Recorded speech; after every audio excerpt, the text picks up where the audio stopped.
High guys, I'm back again to chit chat. तर recently जी केस झाली सिया ताईंची, त्याच्यावरून मला आत्ताच्या अनमॅरिड मुलांना एक मेसेज द्यायचा आहे की तुम्हाला जर कोणत्या मुलीने विचारलं लग्नासाठी वगैरे, तुमचा जर प्लॅन चालू असेल आणि विचारलं की you are a mountain person or beach person, तर सरळ सांगायचं आय एम सपाट जमीन पर्सन. कळलं? नो माउंटेन्स, नो पाणी. यू आर सपाट जमीन person. Then only you will be alive, असं मला वाटायला लागलं आहे आता. ओके, कारण ट्रेकिंगला गेलं तर तिथूनही सोनमताई गायब करतात.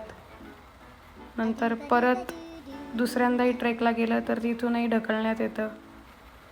आणि पाण्याचंही जे धोकादायक असू शकतं पाणी, है ना.